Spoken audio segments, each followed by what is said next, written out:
Donc j'étais très, très honorée de coordonner cette table ronde qui a été modérée donc, par Nejma Sedani et Xavier Armory sur la T2A et l'accès aux produits innovants, donc dans le cadre hospitalier bien sûr. Les produits innovants en question, et c'est ce qui nous a un peu occupés, sont à la fois des produits à usage individuel, donc des dispositifs, par exemple, qui chacun vont dans un malade, et également des produits innovants, des technologies innovantes à usage collectif. Et c'était une partie aussi qui est un peu plus difficile et sur laquelle je sais qu'il y a énormément de travaux qui se déroulent en ce moment. Donc je vais passer la parole à Xavier, je pense, c'est toi qui commence. Bonjour à toutes et à tous. Donc Xavier Armory, pharmacien hospitalier universitaire sur Lyon, et j'ai été l'heureux modérateur académique de ce travail. Et puis Nejma Saïdani, j'ai été l'heureuse modératrice pour le versant industriel. Si tu peux peut-être. Vas-y. Alors effectivement, pour répondre à cette question compliquée, il fallait réunir des experts. Et des experts, nous avons eu la chance d'en avoir beaucoup. Et j'aimerais vraiment les remercier. Je vois certains présents dans la salle. J'ai reconnu Tess, j'ai vu Nathalie et Alban. J'espère que j'en oublie pas d'autres. Levez la main. Mais en tout cas, c'était un grand plaisir que de vous avoir. Alors ces experts, ils représentaient à la fois le monde académique et hospitalier, le monde industriel et les institutions. Et je dois dire qu'il y avait un subtil mélange de compétences, à la fois compétences sur le médicament, compétences sur le dispositif médical, compétences aussi en santé publique, connaissance du financement de l'hôpital, et puis bien sûr économie de la santé. Alors c'est vrai que par rapport à certaines institutions qui n'ont pas participé à ces travaux, on a eu la chance de pouvoir obtenir a posteriori de la journée de restitution un avis de la FHP que nous avons intégré dans cet article. Alors voilà, nous avons effectivement passé de nombreuses réunions de travail et puis 2 jours fin juin. Et je dois dire que dans l'euphorie de ces 2 journées, nous nous sommes autoproclamés Dream Team de l'innovation.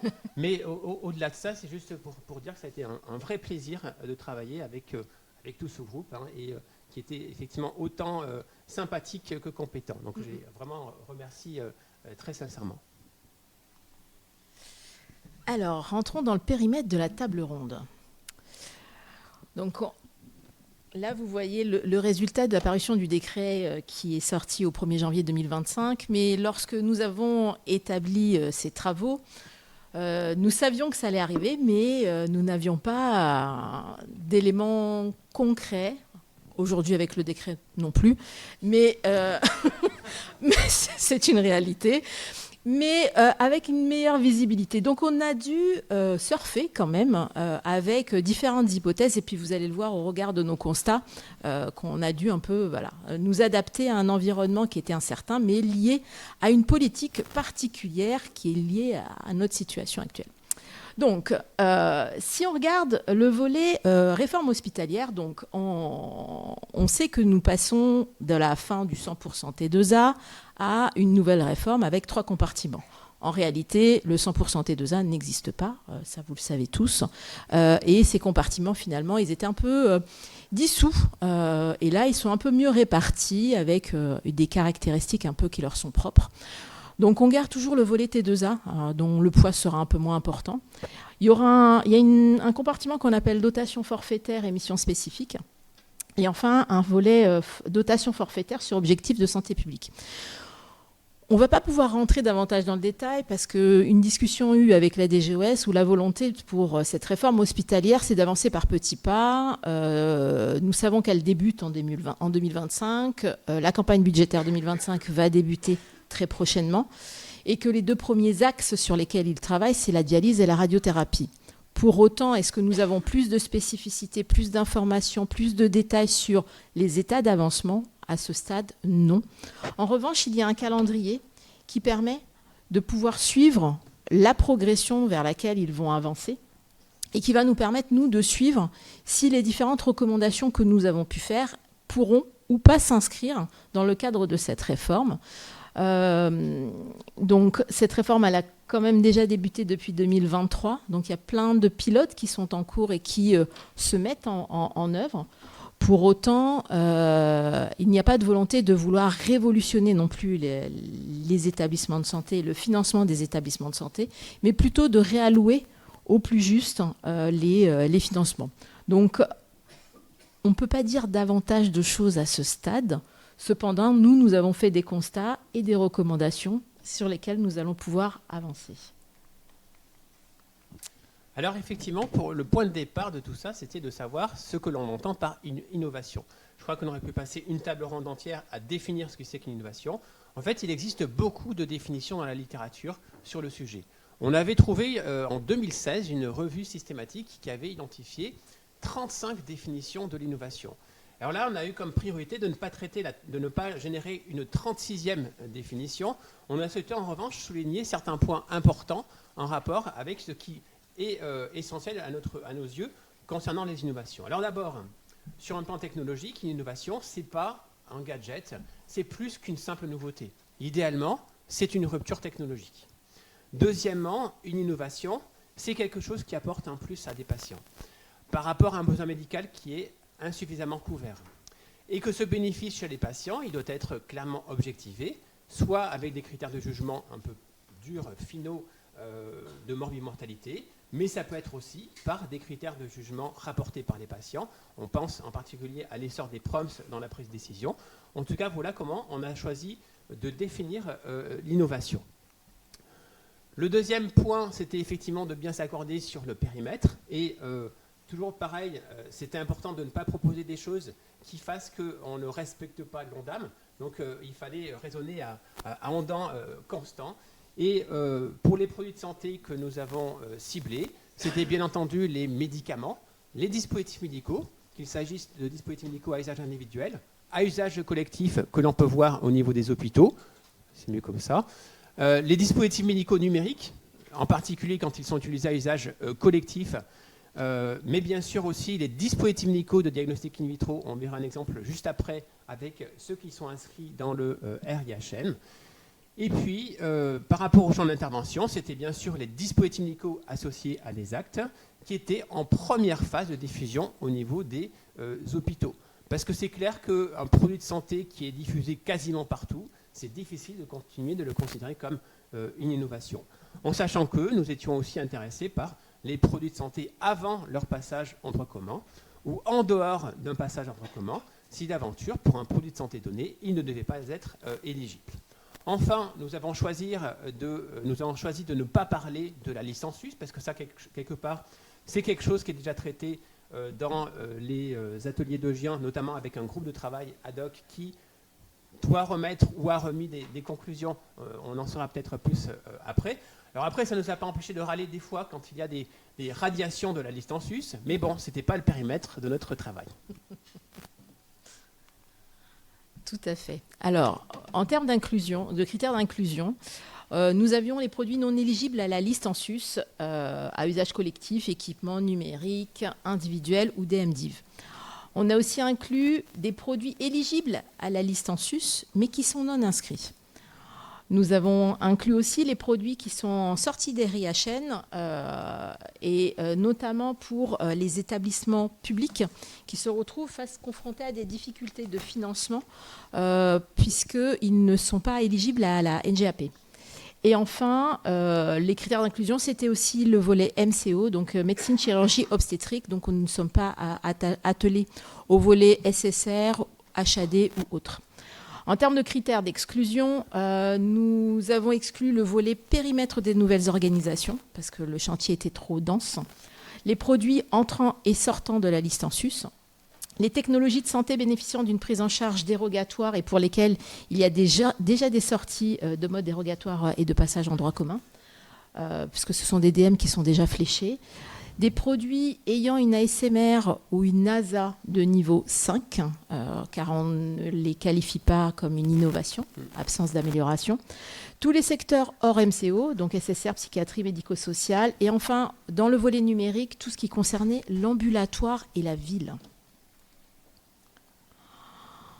Parmi nos constats, nous avons identifié 7 constats Les 2 premiers constats concernent les produits de santé. Le 3e constat concerne les actes, problématiques autour des actes. Le 4e concernant les investissements. Le 5e, un mode de financement cloisonné. Et enfin, le 6e et le 7e, l'évaluation des technologies de santé hospitaliers. Alors, le premier constat que nous avons établi, il est qu'il y a, de manière assez inévitable, dès lors qu'un hôpital utilise une innovation, son coût de production associé au séjour sera très supérieur à celui de la valorisation en termes de tarif. Parce que finalement, le tarif du GHS, il se fait sur la base d'un coût de production moyen qui est mesuré au niveau national par le biais de l'ENC. Et on sait que les séjours qui vont utiliser de l'innovation dans le cadre du recueil des séjours qui participent à l'ENC, il sera sous-représenté. De manière générale, il y a aussi une sous-représentation des établissements qui, notamment, utilisent l'innovation en premier lieu, je pense en particulier au CHU, dans les établissements qui participent à l'ENC. Si par conséquent, le coût de l'innovation n'est pas intégré, il n'a quasiment aucune chance d'être valorisé de manière correcte. Alors que ce que nous avons essayé de proposer par rapport à ça, c'est une idée qui est que mettre en place un dispositif qui vise à mesurer l'impact économique et éventuellement clinique associé à des innovations. Comment faire? Imaginez que des hôpitaux s'entendent autour d'une méthodologie commune pour proposer un protocole qui vise à mesurer des coûts de production de séjour associés à l'utilisation d'innovations, éventuellement en complétant à partir de de données qui peuvent générer en sortie de séjour, donc à distance de séjour index, éventuellement de greffer des paramètres d'efficacité pour réaliser des évaluations économiques et ou médico-économiques qui pourraient concourir à la prise de décision. Alors ça, c'est facile à dire, mais comment le faire? Eh bien, c'est là qu'on imagine tout le potentiel, avec les limites qui ont été évoquées juste avant en termes de délai d'accès à ces données. Le SNDS est un outil formidable pour récupérer de la donnée, à condition de bien caractériser les populations qui rentrent dans le SNDS. Et c'est là qu'il faut utiliser le potentiel des entrepôts de données de santé, qui ont la possibilité effectivement de beaucoup mieux caractériser les populations effectivement traitées par les innovations. Donc imaginez coupler les entrepôts de données de santé avec le SNDS, ça apporterait potentiellement des éléments intéressants. Donc là, ce n'est pas proposer une version revisitée des STIC ou des PRME, mais essayer d'imaginer un moyen vraiment efficace pour pouvoir apporter des éléments d'aide à la prise de décision. Un deuxième constat...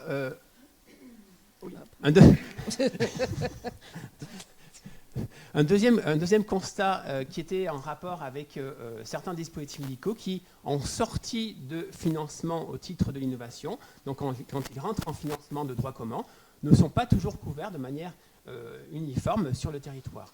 L'exemple qu'on a ciblé, c'est notamment des dispositifs médicaux de diagnostic in vitro qui sont financés au départ par le biais du RIHN, donc le référentiel des actes innovants hors nomenclature.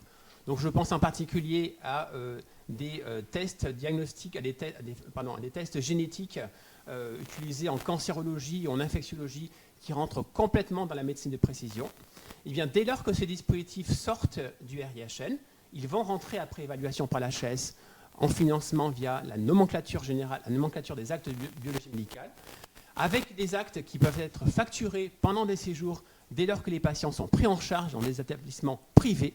En revanche, quand il s'agit de patients pris en charge dans des établissements publics et par extension privés participant au service public hospitalier, ce n'est plus le cas. Donc là, effectivement, c'est potentiellement des patients qui, en secteur public, ne se verront pas proposer des tests parce qu'en l'occurrence, le coût de ces tests serait à prendre en charge par le biais du GHS. Et ça peut concourir au fait que des patients ne soient pas testés en pratique, ce qui constituerait potentiellement une perte de chance. Comment faire? Une recommandation serait, bien entendu après validation par l'HAS et au passage dans le droit commun, que les hôpitaux publics puissent avoir la possibilité de créer, de facturer des suppléments. On connaît les suppléments dialyse, les suppléments CAR-T, les suppléments défibrillateurs cardiaques. Pourquoi ne pas avoir un supplément acte innovant, ou plutôt DMDIV innovant qui rentrerait dans ce périmètre? Pour le troisième constat, on est face au décalage temporel entre l'émergence des innovations et l'intégration dans la CCAM. Et ça, c'est un vrai souci pour les dispositifs médicaux innovants. Donc là, on n'est plus sur du DM. Donc l'importance primordiale de la cotation a été énormément soulevée au cours de cette table ronde, puisque s'il n'y a pas de cotation, il n'y a pas d'acte dédié, il n'y a pas de valorisation, et donc il n'y a pas de financement. Donc, on a un grand manque de visibilité sur quels praticiens sont autorisés à faire certains actes.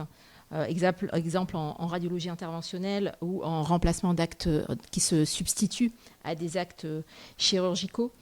On a une pratique très étendue de la cotation par assimilation pour des actes innovants en attendant qu'il y ait une création d'actes qui puisse se faire.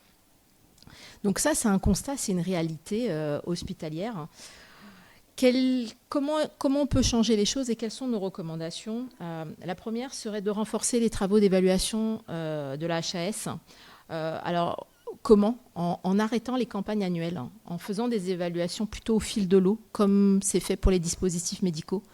Que ces évaluations, en fait, on n'est pas à attendre la fenêtre de tir du mois de l'été qui arrive pour qu'ensuite, en fin d'année, on sache quelles sont les catégories de produits, les catégories d'actes qui vont être traitées, mais vraiment d'avoir des évaluations au fil de l'eau. À l'instar des DM, les DM innovants, ils sont confrontés à ce type de spécificité. Et donc, de facto, dans notre approche, on pense que ça pourrait être une solution qui finalement éviterait le côté engorgement et qui permettrait d'avoir une certaine fluidité dans l'arrivée des actes innovants. Par ailleurs, il y a un volet de fixation des délais, parce que les délais réglementaires aujourd'hui, ils sont assez pas forcément fixés à tous les niveaux. Et donc, il y a sur certains endroits une absence de délai. Et donc, de facto, on se retrouve avec des délais qui peuvent un peu exploser en fonction des dispositifs et des innovations concernées. Et puis, peut-être avoir un seuil de tolérance plus élevé sur l'alternative au recours du codage par assimilation, puisqu'aujourd'hui, les textes et le Code de la sécurité sociale l'interdisent, mais en réalité, c'est pratiqué. Ils sont contrôlés et ils sont punis au sein des établissements. Et ce n'est pas juste, parce que finalement, c'est parce qu'il y a un trou dans la raquette que l'on sanctionne, et peut-être proposer des actes classants pour éviter que ça se produise, des actes classants provisoires, en sollicitant le Haut Conseil des nomenclatures, qui permettrait de hiérarchiser de manière provisoire aussi, et qui enclencherait une valorisation également provisoire, pour permettre et laisser le temps de création d'évidence clinico-économique via des données SNDS pour valider l'acte définitif. Donc voilà la proposition qui est faite pour le volet acte médical. Alors celui-ci, il n'est pas simple non plus, hein, mais c'est effectivement la problématique de financer des investissements. Alors financer des investissements, bien entendu, dans le domaine du dispositif médical, c'est des équipements. Des équipements à plusieurs dizaines de milliers, centaines de milliers, voire millions d'euros. L'exemple qu'on a souvent pris, c'est celui de la robotique chirurgicale. Quand bien même elle est largement diffusée, elle reste un exemple concret qui montre qu'elle est surcoûteuse à l'investissement. Et quand on l'utilise, les séjours hospitaliers sont insuffisamment valorisés par rapport notamment à des patients qui sont traités par célioscopie traditionnelle et encore plus aussi par rapport à des patients qui sont traités par chirurgie ouverte. Donc ça, c'est des modèles très difficiles à financer. Au passage, ça peut aussi s'associer à des équipements qui sont associés à des dispositifs médicaux à usage individuel qui peuvent être sur l'NPPR. Donc en tout cas, investir sur un équipement qui soit lourd, mais même moins lourd, c'est compliqué au niveau des hôpitaux par le biais du financement T2A. Alors comment faire On a beaucoup discuté d'une opportunité qui serait de créer une nouvelle liste, une liste hors GHS pour financer des DM à usage collectif. Ceci dit, il existe déjà la liste T2A, il existe la liste LPPR, il existe la liste intra-GHS. La liste des activités télésurveillance, on a imaginé que créer une nouvelle liste, ce n'était pas forcément une bonne idée. Ça pourrait créer potentiellement un effet d'aubaine. Donc, on n'a pas eu de consensus pour créer une nouvelle liste dans ce contexte. Alors, que faire ? En attendant que des séjours associant des équipements lourds soient mieux valorisés, est-ce que ça arrivera un jour? Je ne sais pas, mais en attendant que ça puisse arriver un jour, laisser les hôpitaux libres d'investir de la manière qu'ils souhaitent, effectivement, sans qu'il y ait tout de même trop de reports sur les consommables pharmaceutiques, si c'est le cas. Et ça, c'est le pharmacien qui parle. Et puis, savoir aussi rappeler qu'on a aussi des moyens théoriques de contractualiser des cofinancements d'équipements lourds avec les ARS, dès lors qu'ils rentrent dans des priorités considérées comme importantes à l'échelon d'une région.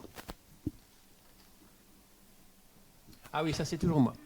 Alors, le constat numéro 5, ça c'est un constat du fait que le mode de financement prévu par la T2A est aujourd'hui cloisonné. Si par exemple je génère au niveau de mon hôpital un surcoût en utilisant un dispositif médical ou une technologie de santé, mais que le bénéfice se traduit non pas pendant le séjour index, mais à distance, donc je vais potentiellement, alors c'est très bien pour le patient, ça c'est clair, mais je vais potentiellement induire des surcoûts au niveau de l'hôpital, alors que le bénéfice il sera observé par exemple en ambulatoire ou en termes d'une diminution des réhospitalisations des patients. Autrement dit, l'hôpital peut se retrouver perdant un instant T, alors que l'assurance maladie, elle sera gagnante. Donc c'est vrai que pour essayer de plutôt restaurer un modèle gagnant-gagnant, comment faire? Eh bien, alors on voit aussi, hein, c'est un point que j'avais oublié, que finalement, financer l'hôpital à la qualité, ça a été encore souligné par le rapport de la Cour des comptes publié à l'été 2024, c'est encore insuffisant. Eh bien, effectivement, par le biais de la T2A, on peut imaginer qu'en mettant davantage de qualité de soins, en mettant davantage l'accent sur la prévention, ça pourra peut-être améliorer les choses. Mais pour revenir à notre problématique de ces produits de santé-là, eh bien, pourquoi pas promouvoir davantage le financement de certains dispositifs médicaux ou produits de santé innovants par le biais d'expérimentations telles que prévues à l'article 51. Et puis aussi savoir élargir potentiellement le modèle de financement de la télésurveillance que l'on voit aujourd'hui essentiellement utilisé pour le suivi des maladies chroniques, mais pourquoi pas ne pas l'introduire davantage dans le suivi de pathologies aiguës. Pour le constat 6, ok, j'accélère. Donc pour le constat 6, on est dans le décalage temporel entre les dispositifs présents sur le marché européen versus l'accès au marché selon le droit commun dans les dispositifs médicaux. Et donc, on est conscient qu'au niveau des exigences, au niveau des certifications de marquage CE, alors hors MDR, en termes d'évidence clinique, elles n'étaient jusqu'à présent ou jusqu'alors pas suffisantes pour pouvoir permettre un dépôt dès obtention du marquage CE pour ces dispositifs médicaux-là. Donc, prévisibilité, donc nombreuses difficultés pour obtenir un niveau d'amélioration du service attendu suffisamment élevé et donc prévisibilité et difficulté à obtenir l'obtention d'un prix acceptable selon les doctrines en vigueur. Et donc, de facto, pas de passage par de la LPP d'emblée, mais plutôt par du budget innovation qui malheureusement n'est pas extensible et qui n'est pas pérenne. Donc, ça crée une espèce d'hétérogénéité et puis ce sont des financements qui sont non systématiques, qui mettent en difficulté aussi bien les établissements que la prise en charge des patients puisqu'elle est plutôt hétérogène. On se retrouve finalement à moyen et long terme dans des perspectives de remboursement qui n'aboutissent pas. Et puis on génère de l'inéquité finalement entre les établissements, entre leur capacité à pouvoir financer ou pas. En termes de reco, dans le cas présent, une fois qu'on a fait notre constat, parce que j'essaye d'aller vite, pardonnez-moi, c'est un peu moins construit que tout à l'heure, mais comme j'essaie de gagner du temps. Donc, l'absence ou l'insuffisance de données cliniques, et là, je pense que le MDR va beaucoup nous aider, puisque le niveau d'exigence clinique associé doit nous accompagner et pouvoir aider encore plus les industriels à pouvoir déposer ce type de remboursement. Il a été suggéré de proposer des monitorings dans ETS en milieu hospitalier après implémentation du MDR. Proposition aussi de partage de méthodes et de résultats d'évaluation à l'échelle locale entre les établissements de santé avec la HAS au niveau national. Et puis, surtout, de créer des partenariats publics-privés pour créer de l'évidence médico-économique. Et puis, nous avons quasiment fini. Et nous avons quasiment fini. Donc, absence de reconnaissance, c'est le constat numéro 7, c'est l'absence de reconnaissance sur les ETS hospitaliers, donc les évaluations techniques en santé, hospitalière en santé. Donc, c'est un outil d'aide à la décision qui permet d'évaluer selon différentes dimensions qui sont à la fois cliniques, économiques et organisationnelles pour le choix d'une innovation au sein d'un financement hospitalier en attendant qu'il y ait des recommandations ou un remboursement au niveau national. Ça a été adopté, cette technique a été adoptée par de nombreux outils et nombreux CHU plutôt et ce sont des outils qui sont ETS, ce sont des outils qui sont calqués sur l'évaluation de la HAS. C'est une activité aujourd'hui qui est non reconnue, qui est déployée, qui ne bénéficie pas de moyens spécifiques ou dédiés. Il n'y a pas de suivi non plus. Et ça dépend de la volonté et des fonds propres aussi des établissements. Et donc, on est toujours confronté à les fonds propres de l'établissement. Donc là, dans nos recommandations, il s'agirait d'avoir une reconnaissance de l'activité ETS hospitalier, tant en termes de critères qualité ou d'innovation, en termes de nombre de dossiers étudiés, et de l'inclure dans les missions des pharmaciens hospitaliers. L'idée serait aussi d'avoir une utilisation des synthèses de preuves et d'évaluations scientifiques, comme c'est fait aujourd'hui au Canada, et puis valorisé au Canada et notamment à Québec, avec un partage des méthodes et un partage des résultats. Et l'idée aussi serait d'avoir une labellisation de la part de la HAS pour les établissements faisant des ETS, car il permettrait un peu d'ancrer l'évaluation qui serait faite dans les établissements et donc de pouvoir bénéficier d'un financement intra-GHS objectivé sur des critères. Voilà, donc en conclusion, on a essayé de faire quelques recommandations en espérant qu'au moins, qu'elles soient toutes très bonnes, toutes applicables, mais quand bien même ces idées seraient bonnes et avec une volonté de les appliquer, il est toujours important de savoir les évaluer parce qu'une idée bonne peut ne pas l'être à l'usage. Et donc c'est la raison pour laquelle nous souhaiterions effectivement promouvoir aussi ces démarches évaluatives de nos possibles applications de recommandations. Merci à toutes et à tous de votre attention.